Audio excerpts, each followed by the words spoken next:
Hello friends, hand writing 7 days சேலஞ்சில் நம்ம 4 டேஸை complete பண்ணி டே 5குள்ளார வந்திருக்கோம். ஸோ இது வரைக்கும் இருக்கக்கூடிய டேஸில் டைப் 1, டைப் 2, டைப் 3 இதில் இருக்கக்கூடிய லெட்டர்ஸ் எல்லாமே நம்ம பார்த்துருக்கோம். அதுக்கு ரிலேட்டடான வேர்ட்ஸையும் நம்ம பார்த்துருக்கோம். ஸோ இதில் உங்களினுடைய டவுட்ஸ் எல்லாமே மேக்ஸிமம் கிளாரிஃபை ஆகிருக்கும் அப்படின்னு நான் நம்புகிறேன். அதுக்கு நீங்கள் கொடுத்துருக்கக்கூடிய ரிப்ளை எனக்கு ரொம்பவே ஹாப்பினஸை கொடுக்குது. So thank you so much.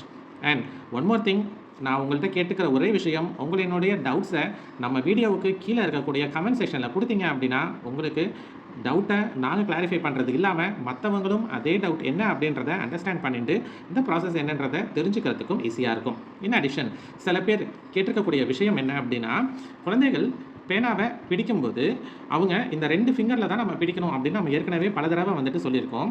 இது இல்லாமல் சில பேர் வந்துட்டு பேனாவை கொண்டு போய் இந்த இடத்துல வந்துட்டு ஹோல்டு பண்ணுறாங்க.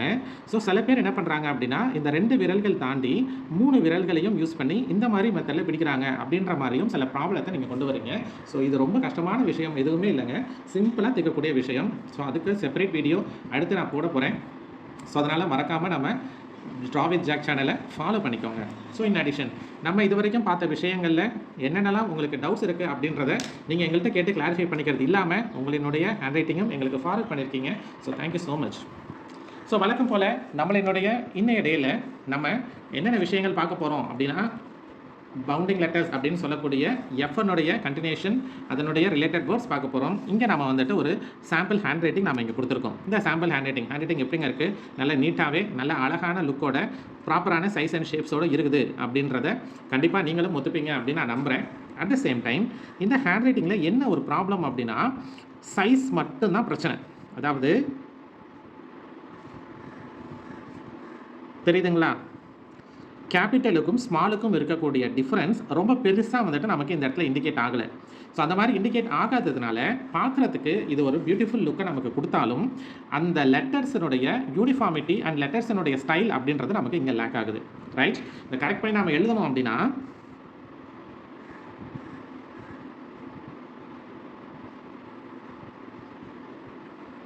இந்த சைஸ் நம்ம கொண்டு வரணும். கரெக்டுங்களா? ஸோ இதில் பார்த்தீங்க அப்படின்னா உங்களுக்கு என்ன ஆகுது, லெட்டர்ஸினுடைய சைஸ் நல்ல டிஃப்ரென்ஸ் தெரியுது, கேபிட்டல் அண்ட் ஸ்மால். ஸோ இந்த மெத்தடில் நம்ம எழுத ஆரம்பித்தோம் அப்படின்னா தான் உங்களுக்கு ரைட்டிங் அப்படின்றது ஆப்டாக வரும். ஸோ அதனால தான் இந்த ஹேண்ட் ரைட்டிங் ரொம்ப பார்க்குறதுக்கு அழகாக இருந்தாலும் மோர் பர்ஃபெக்ட் அப்படின்ற ஒரு விஷயத்தை நான் எப்போயுமே அக்செப்ட் பண்ணாமல் இருக்கிறதுக்கான ரீசன் அப்படின்றது இதுதான். ஸோ நம்ம இது இப்போ கற்றுக்கக்கூடிய 7 டேஸ் சேலஞ்சில் ஒன்லி ஸ்மால் லெட்டர்ஸ் மட்டும் தான் நம்ம பார்த்துட்டு வரோம். கேபிட்டல்ஸ் எதுலையுமே நம்ம இன்க்ளூட் பண்ணலை. ஸோ டோன்ட் வரி, நீங்கள் இந்த மாதிரி ஒரு ஹேண்ட் ரைட்டிங்கை பக்காவாக கொண்டு வரதுக்கு கேபிட்டல் லெட்டர்ஸோடு சேர்த்து எப்படி எழுதுறது அப்படின்றதையும் அடுத்து டீச் பண்ண போகிறோம். ஸோ கண்டிப்பாக நீங்கள் ஃபாலோ பண்ணிகிட்டே வாங்க. ஓகே, ஸோ இன்றைக்கான வீடியோஸ்குள்ளார நம்ம போகலாம். ஸோ ஆஸ் யூஷுவல் நம்ம பண்ண வேண்டியது பவுண்டரி வந்துட்டு ஃபார்ம் பண்ணிக்கலாம்.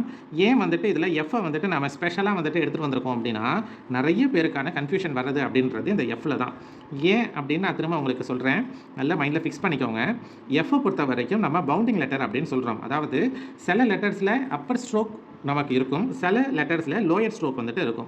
பட் சில லெட்டர்ஸை பொறுத்த வரைக்கும் பார்த்தீங்க அப்படின்னா இந்த அப்பரும் இருக்காது, லோயரும் இருக்காது. ஸோ இப்படி தான் நம்ம இந்த 3 டைப்பான வேர்ட்ஸையும் நம்ம பார்த்துருக்கோம். ரைட், ஸோ இதில் எஃப்ஐ பொறுத்த வரைக்கும் பார்த்தீங்க அப்படின்னு சொன்னால் உங்களுக்கு அப்பர் ஸ்ட்ரோக்கும் இருக்கும், லோயர் ஸ்ட்ரோக்கும் இருக்கும். ஸோ அப்பர் ஸ்ட்ரோக் அப்படின்னு சொன்னால் நம்ம இதை வந்து அப்பர் ஸ்ட்ரோக் அப்படின்னு சொல்கிறோம், இதை வந்து நம்ம லோயர் ஸ்ட்ரோக்குன்னு சொல்கிறோம். ரைட், ஸோ இந்த 2 ஸ்ட்ரோக்ஸுமே இல்லாமல் நமக்கு இருக்கக்கூடிய நியூட்ரல் லெட்டர்ஸ் அப்படின்னு சொன்னால் இந்த மாதிரி வந்துட்டு இருக்கக்கூடிய ஏசி ஓ இந்த மாதிரி லெட்டர்ஸ் எல்லாம் நம்ம சொல்லலாம். பட் இந்த 3மே கம்பைன் ஆகி வரக்கூடிய ஒரு லெட்டர் அப்படின்றது நமக்கு எஃப். கரெக்டுங்களா? ஸோ இப்போ இந்த எஃப்ஐ இந்த மெத்தடில் எழுதுறதா, இந்த மெத்தடில் எழுதுறதா, அல்லது இந்த மெத்தடில் எழுதுறதா அப்படின்ற கன்ஃபியூஷன் நிறைய பேருக்கு வந்துடும். ஸோ நீங்கள் ஃபார் எக்ஸாம்பிள்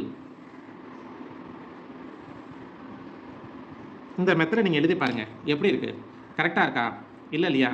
ஸோ அதனால தான் நமக்கு இந்த கன்ஃபியூஷன்ஸை அவாய்ட் பண்ணுறதுக்காக இந்த இடத்துல நம்ம 7 டேஸ் சேலஞ்சில் எஃப்ஐ ஸ்பெஷலாக எடுத்துகிட்டு வந்து டைப் 4 கொண்டு வந்து உங்களுக்கு கொடுத்துருக்கோம். ஸோ எஃப்ஐ எழுதுகிற மெத்தட் என்ன அப்படின்னா, 2 ஸ்ட்ரோக்கையுமே நம்ம இந்த இடத்துல மிங்கிள் பண்ணி எழுதக்கூடிய விஷயம் தான் லெட்டர் எஃப்ல இருக்குது. ஸோ எஃப்ஐ நீங்கள் இப்படி தான் ஃபினிஷ் பண்ணணும்.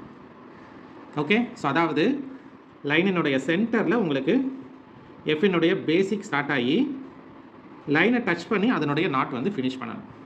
ஸோ இதே ஃபாதர் நான் இந்த இடத்துல எழுதுகிறேன். இப்போ என்ன ஆகுது, இந்த எஃப் பக்கத்தில் இருக்கக்கூடிய ஏ கூட ஈஸியாக வந்து உங்களுக்கு ஜாயின் ஆகிறதுக்கான கனெக்டிவிட்டியை உங்களுக்கு ஃபார்ம் பண்ணி கொடுத்துருக்கு. ரைட், ஸோ உங்களுக்கு எஃப்ஐ பொறுத்த வரைக்கும் அப்பர் ஸ்ட்ரோக்கும் இருக்கும், லோயர் ஸ்ட்ரோக்கும் இருக்கும். ஸோ அதை மைண்டில் வச்சு நீங்கள் எழுதுனீங்க அப்படின்னா பெட்டர். இப்போ நம்ம சில வேர்ட்ஸ் வந்துட்டு எஃப்ஐ ரிலேட்டடாக பார்க்கலாமா? ஃபர்ஸ்ட்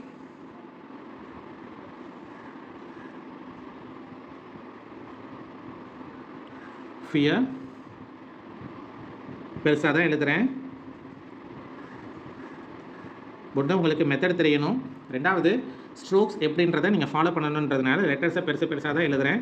ஸோ இந்த சைஸில் தான் எழுதணுமா அப்படின்னு கேட்டுடாதீங்க. நம்ம இந்த சைஸில் எழுதி ப்ராக்டிஸ் பண்ணிட்டோம் அப்படின்னா நம்மளால் சைஸை ஈஸியாக வந்து மினிமைஸ் பண்ண முடியும்.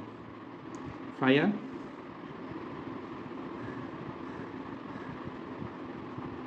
தப்பு பண்ணிட்டேன், இதை அப்படியே க்ளோஸ் பண்ணிக்கிறேன். சைடில் வந்து இங்கே எழுதுகிறேன். நான் எழுத வந்தது FIRM. பேசிகிட்டே எழுதும்போது சில டைம் நமக்கு இந்த மாதிரியான மிஸ்டேக்ஸ் வரும்.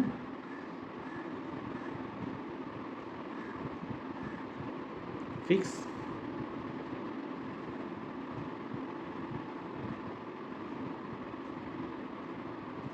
ப்ளஸ்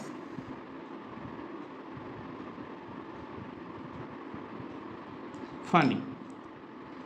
ஸோ எப்படி இருக்குது நமக்கு இந்த மெத்தடில் எழுதுனீங்க அப்படின்னா உங்களுக்கு லெட்டர்ஸ் வந்துட்டு ப்ராப்பராக உங்களுடைய லைன்லேயும் ஃபிக்ஸ் ஆகும், சைஸ் அண்ட் ஷேப்லேயும் வந்துட்டு உங்களுக்கு இருக்கும்.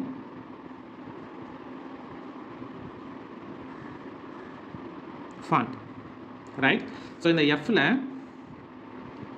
மேலே போய் கீழே இறங்கி இது வந்து ப்ராப்பர் ரைட். நம்ம இப்படி போய் இப்படி எடுத்துகிட்டு வந்து கொண்டு வந்தோம் அப்படின்னா இது நல்லா இருக்காது. ஏன்னா பாதி வந்துட்டு உங்களுக்கு டபுள் லைனாகவும் பாதி வந்து சிங்கிள் லைனாகவும் இருந்தால் இந்த இடம் ஒரு பெரிய கேப் கிடைக்கும். ஸோ அதனால தான் நம்ம லெட்டரினுடைய எஃப்னுடைய அப்பர் பார்ட்லேயும் சரி லோயர் பார்ட்லேயும் சரி இந்த டபுள் லைனை வந்துட்டு கரெக்டாக கொண்டு வந்து நம்ம ஃபிக்ஸ் பண்ணுறோம் ரைட். ஃபிஷ் எழுதி பார்த்துலாம்.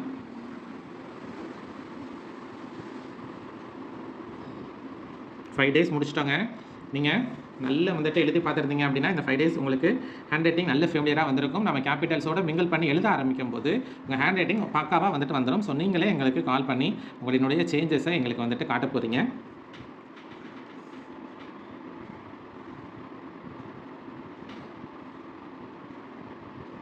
ஸோ ஃபவுண்ட்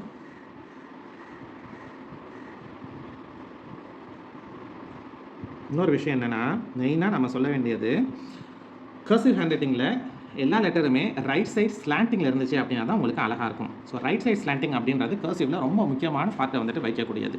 ஸோ நான் ஏற்கனவே இதை நான் உங்களுக்கு மென்ஷன் பண்ணியிருக்கேன் என்னன்னு தெரியல, பட் திரும்ப நான் உங்களுக்கு மென்ஷன் பண்ணுறேன். லெட்டர்ஸ் உங்களுக்கு ஸ்ட்ரைட்டாக இருந்தால் நீங்கள் இப்படி தான் வந்துட்டு எழுதுவீங்க ரைட். இது ஸ்ட்ரைட் லெட்டர்ஸ். ஸோ இந்த மாதிரி ஸ்ட்ரைட் லெட்டர் எழுதுறதுக்கும் இதை நீங்கள் ஸ்லாண்டிங்காக எழுதுறதுக்கும் டிஃப்ரென்ஸாக பாருங்கள். என்ன ஆகுது, லெட்டர்ஸினுடைய ஸ்லாண்டிங் அப்படின்றது உங்களுக்கு ஈவனாக வந்துட்டு மெயின்டைன் ஆகுது.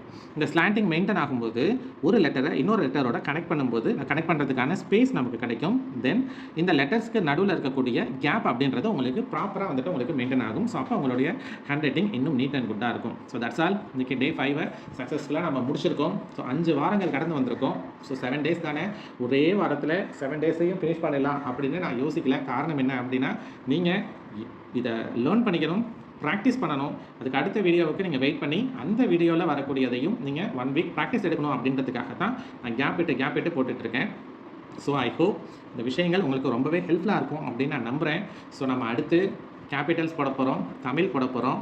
அப்பார்ட் ஃப்ரம் தட் வேறு எந்த வீடியோ ரிலேட்டட் டு ஹேண்ட் ரைட்டிங்கில் போடணும் அப்படின்றத மறக்காமல் கமெண்ட் செக்ஷனில் நீங்கள் சொல்லுங்கள். Thank you so much. நன்றி.